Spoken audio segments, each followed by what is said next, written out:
Sentir-se um corpo que não lhe pertence, enquanto sua alma grita que ser homem ou mulher é mais do que o sexo feminino ou masculino imposto na hora do nascimento, é ser e não ser. Isto é apenas uma das batalhas enfrentadas por pessoas com identidade de gênero diferente do sexo biológico.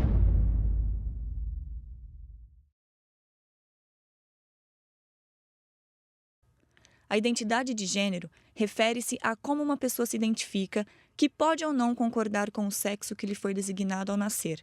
Portanto, ser transexual é toda pessoa que reivindica sua identidade sexual não pelo sexo biológico que a define, mas sim pelo gênero que se sente. A identidade de uma pessoa não se resume em sua constituição física ou biológica. A limitação dos transexuais não esbarra apenas em processos legais para a mudança do nome social ou um processo de transgenitalização. Implica na inserção do mercado de trabalho, no discurso aceito socialmente sobre seus corpos e suas funções. Para saber aonde se vai, é necessário, antes de tudo, saber onde está e de onde veio. Desejamos afirmar que os direitos e deveres desta população estão interligados, sendo que o respeito e cumprimento de ambos contribuem para a construção de uma sociedade mais equilibrada e justa. É indispensável garantir o pleno exercício da cidadania da população trans, tornando-a protagonista das conquistas de seus direitos. As instituições sociais produzem e reproduzem as margens por meio do ocultamento pela invisibilização.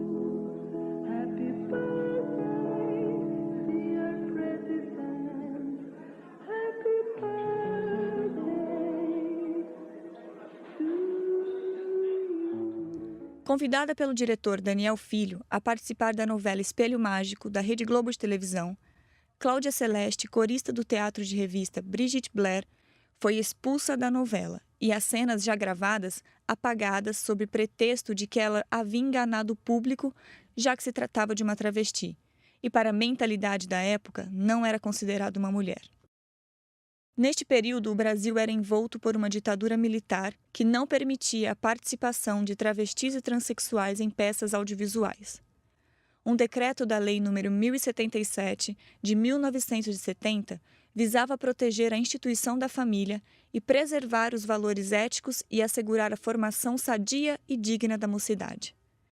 Em 2018, qual é o olhar da população trans em relação à participação mais ativa no mercado de trabalho e perante uma sociedade que durante anos sufocou suas vozes, cobriu seus corpos e tapou seus rostos para que não tivessem uma imagem? Qual é o olhar dessas identidades sobre o direito de apenas ser e estar presente nos espaços em que não deveriam existir diferenças, desigualdades e disforia? Ver a pessoa enquanto ser humano, né? Eu acho que antes de qualquer questão racial, religiosa, de gênero, o que seja, tem que ver assim a pessoa. O preconceito tá ali todos os dias e a gente tá tentando quebrar isso. Eu, no início da minha transição, eu trabalhava, eu tinha um emprego formal, eu comecei a transição trabalhando. E quando eu dei início à transição, que ela já estava surgindo algum efeito, que eu vi a necessidade de mudar, de me vestir de uma forma diferente, de usar o cabelo de uma forma diferente, eu notei que os meus superiores não iriam me aceitar, né, dessa forma, né, porque ali tinha um preconceito. Então, eu decidi sair do trabalho, parei os estudos para poder se prostituir, porque eu tinha comigo, eu tinha no meu pensamento que a única fonte de renda, que o único espaço, o único lugar que ia me aceitar para trabalhar seria estar numa esquina, seria me prostituir, né?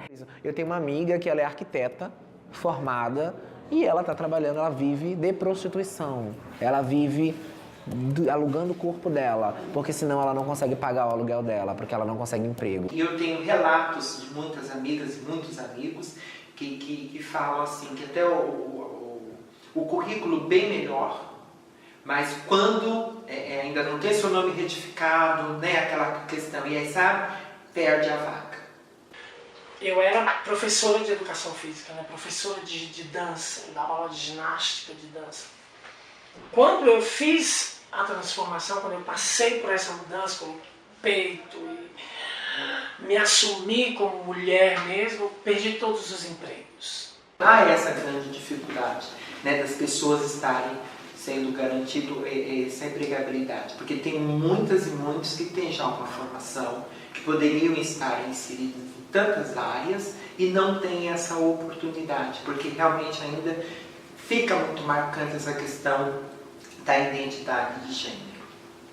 Eu assumi uma postura, junto com o meu currículo, eu envio um histórico.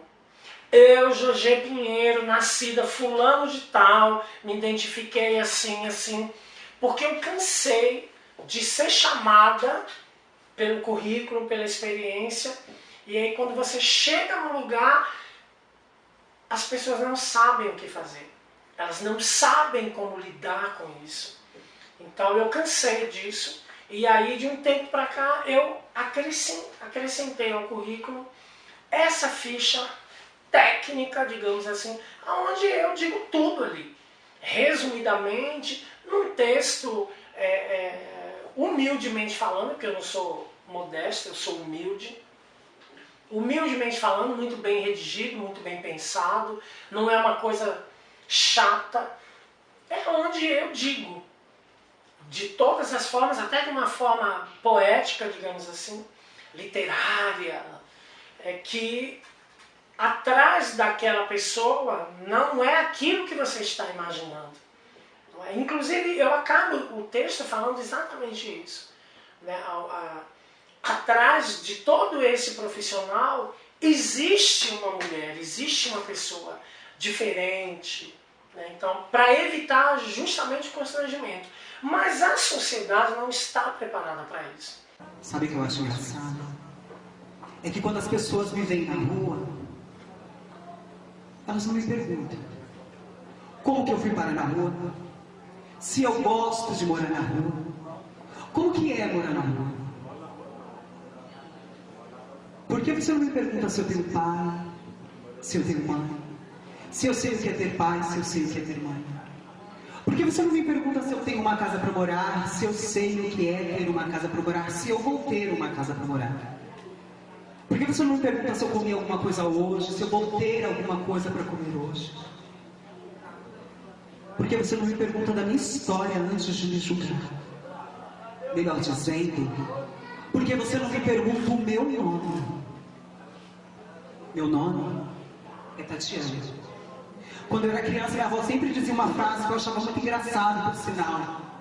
Ela dizia assim: tapa na cara, tapa na boca, tapa na cara, tapa na boca, tapa na cara, tapa na boca, tapa na cara. Eu achava aquilo tão engraçado quando eu era criança. Você sabe que hoje, com 28 anos de idade, eu já não acho tão engraçado assim. Você sabe por quê? Porque eu pude entender que esse tapa na cara que ela tanto falava era o tapa na cara que a sociedade veio nos dar todos os dias, na minha, na sua, na nossa cara. E o tapa na boca é o tapa que o sistema veio nos dar, numa tentativa de tentar nos parar, numa tentativa de tentar dizer assim: epa, você não pode, você não pode, você não pode, cala a tua boca. No ano de 2000, a Organização das Nações Unidas lançou o Pacto Global da ONU para incentivar as empresas a respeitarem os princípios universais de igualdade. A realidade é bem diferente do que é estabelecido por acordos internacionais de conduta e, por essa razão, é necessário o auxílio de ONGs e manifestações civis para que pessoas transexuais possam usufruir dos mesmos direitos e deveres de qualquer outra pessoa, independente de raça, credo, gênero ou opção sexual. O Centro de Acolhida Especial para Mulheres Travestis e Transsexuais, Florescer, surgiu em decorrência de inúmeras situações que aconteciam na cidade de São Paulo, assim como acontece no Brasil, de desrespeito à identidade de gênero. Então pensou-se o quê? Num atendimento mais qualificado. Quando digo mais qualificado, é que vinha de encontro a você respeitar a identidade do outro que você desconhece, tendo em vista que muitos direitos eram violados. Pensou-se em criar um espaço como a Casa Florescer, que é um espaço que foi inaugurado no dia 1º de março de 2016, que atende 30 mulheres Umas se intitulam travestis, outras transexuais, cada uma no seu tempo. Nem todas são oriundas da rua, algumas vieram diretamente das suas casas, porque de certa forma a família não tinha entendimento claro do que é ser transexual, quem é essa identidade que está surgindo dentro do meu espaço e, consequentemente, a menina acaba migrando para esse espaço. Eu cheguei aqui no Florescer só com a roupa do corpo. E eu consegui chegar aqui, que eu tava na rua à noite e eu conheci uma ex-moradora daqui da casa. Aí ela que me falou da casa, me falou do espaço. Aí ela falou assim, olha, você vai... Ela me falou o lugar que eu tinha que ir, aí eu fui, peguei o encaminhamento. Aí eu vim, passei pela entrevista com o assistente social. Aí foi onde eu consegui a vaga. Tô aqui, acho que já tem uns 5 meses. Esses 2 anos passaram média de 147 meninas. E aí você fica pensando, como que essas meninas saíram? E eu digo que um dado bastante relevante foi média de 30% terem retornado para a sua vida normal. Quando eu digo normal, é assim, tendo o seu espaço, pagando a sua locação, tendo o seu trabalho. E isso é algo que é muito gratificante. Aqui foi onde eu me descobri a outra pessoa que existia em mim, entendeu? Porque eu acho que eu tenho o apoio da minha família, a minha família me apoia. A minha mãe se dá super bem, a gente se fala todos os dias. O restante da minha família a gente conversa. Só que eu não tinha essa visão que eu tenho hoje. Por mais que a minha família me apoiasse, eu pensava que a prostituição era a única saída, entendeu? Eu tinha isso. Eu não sabia, por mais que eu tivesse o apoio da minha família, que eu estivesse na minha casa, eu não via um caminho, uma outra possibilidade. Eu não me via saindo da prostituição e falar, hoje eu vou procurar um trabalho, hoje eu vou procurar voltar a estudar, fazer um curso. Eu não via isso, entendeu? E aqui não, e aqui a gente tem vários incentivos pra gente poder começar a fazer tudo isso, né? Na verdade, hoje, com as informações que são direcionadas assim, através da própria mídia, que algumas coisas são certas, outras são erradas, mas as pessoas começaram a refletir um pouquinho mais, né, sobre esse assunto. Então, de certa forma, o que eu falo, de repente você fala, a travesti é violenta, a mulher transexual, ela é drogadita, mas assim, você não conhece o histórico daquela pessoa. Você, de fato, não sabe por que ela foi parar naquele local. Quem é aquela cidadã? Então, o que eu digo para elas, em muitos sentidos, que o diálogo e o conhecimento, ele faz toda a diferença. Ele traz uma construção. Então, a força não bate só do Alberto, gestor da casa. Parte delas, que começam a acessar esses serviços, mostrar que, de fato, o que elas são, o que elas podem oferecer. Então, acho que a troca se torna essencial para a mudança. A questão da participação de atores e atrizes transexuais na mídia é fundamental para que estas identidades de gêneros sejam assimiladas socialmente. Esta população deve ser vista e reconhecida através de referências concretas, de seus corpos atuantes nos processos artísticos, não apenas mencionados em personagens de telenovelas ou filmes, mas sim como intérpretes destes e outros papéis. Aí assistindo ao Oscar, eu fiquei muito feliz, porque tinha uma diretora mulher indicada ao Oscar, tinha um diretor transgênero indicado ao Oscar, um filme que contava a história de uma transexual, que também ninguém chamou uma atriz para fazer o papel da transexual. Chamaram uma transexual para fazer o papel de uma transexual. Isso é representatividade. Nós não temos nenhuma comunicadora assumidamente gay. Ellen DeGeneres, por exemplo, não existe no Brasil. Nós não temos uma Ellen DeGeneres, por exemplo. Todas elas se escondem. Todos os homossexuais se escondem. Todos. Quando eu digo todos, é todos os homossexuais, as lésbicas, gays, os gays eles acabam, eu talvez compre uma briga muito grande com o que eu vou falar, mas o gay acabou virando o palhaço da história, né? A bicha é a boba da corte. E como a gente vive numa sociedade patriarcal que foi criada por homens e para homens, obviamente que tudo aquilo que foge dessa figura masculina utópica, que é o homem cis, branco, perfeito, forte, macho, alfa, essa é a figura masculina centro desse patriarcado. Então o homem, quanto mais ele se aproxima desse centro de figura, de homem poderoso, alfa, comandante, líder, mais ele tem chances na nossa sociedade. E quanto mais ele se afasta desse padrão, mais preconceitos ele vai acumular. Então é óbvio que a nossa sociedade ela foi formada e formulada de uma forma que um homem negro vai ter muito menos possibilidades que um homem branco, uma mulher branca vai ter muito menos possibilidades do que um homem, uma mulher negra vai ter muito menos possibilidades do que um homem e de uma mulher trans vai ter muito menos possibilidades do que todas as outras, porque ela fez a transgressão. Ela nasceu com um corpo que na nossa sociedade é idealizado, de que é o tal do homem alfa, e ela, pela sua identidade de gênero, ela transgrediu e foi pro lado oposto, né? Ela abandonou o que seria o santo graal dessa nossa sociedade e está no lado oposto. Ela vai acumular todos os preconceitos juntos em um só. Então ela vai ser a última ali, porque o corpo dela é um corpo que não foi feito para existir na nossa sociedade. Não há um espaço para que o corpo trans exista na nossa sociedade. Ele é renegado, ele sempre foi renegado, ele sempre foi colocado na sarjeta, ele sempre foi visto como um corpo marginalizado apenas por existir. Representatividade eu não vejo nenhuma. Eu não tenho ninguém assim que... Ai, que legal!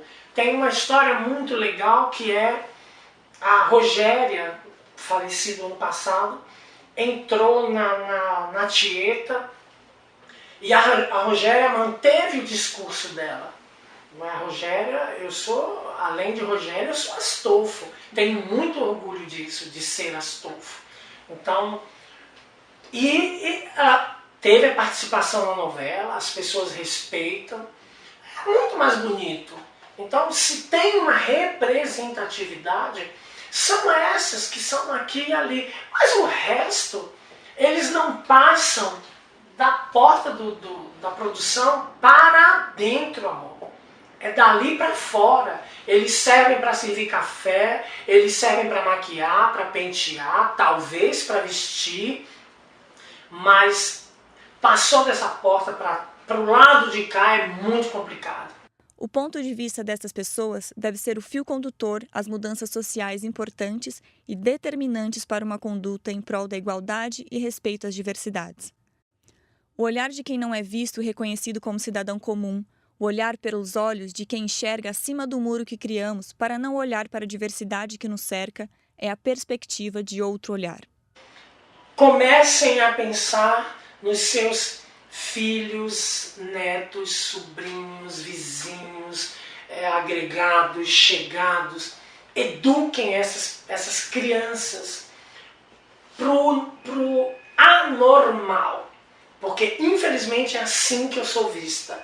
Eu sou vista como anormal, uma aberração. Então, eduquem essas crianças para que elas se tornem pessoas como você, como o Ivan, como tantas outras, que aí você vai chegar, talvez, quando essas criancinhas de hoje, 4, 5, 6 anos, tiverem 50, 70, os netos delas, talvez essas crianças consigam fazer um mundo melhor. O mundo, obviamente, ele mudou bastante, né? Mas eu, infelizmente, acho que falta muita coisa para ser feita. Mas se você começar a moldar essas crianças de uma forma, aí nós vamos começar, essas pessoas vão começar a perder espaço, não é? Elas vão começar a perceber de que nós somos apenas seres humanos, pessoas que andam, respiram, sentem dor, enxergam, percebem, têm sentimentos, transpiram, fazem tudo igual, tudo igual. Quando o ser humano tiver consciência de duas coisas extremamente importantes. A primeira delas, que é uma coisa que todo mundo já deve ter ouvido isso. Vamos todos para o mesmo fim. Quando nós tivermos consciência, nós enquanto população, gente, de que todos os problemas são nossos problemas. Não é? O problema ele não é nosso só quando passa do batente da porta para dentro. Quando ele está do lado de fora, ele também é nosso problema. Eu acho que nós somos ainda muito egoístas. Eu acho que quando nós começarmos a pensar num todo, eu acho que a vida vai dar uma volta gigantesca de 360 graus.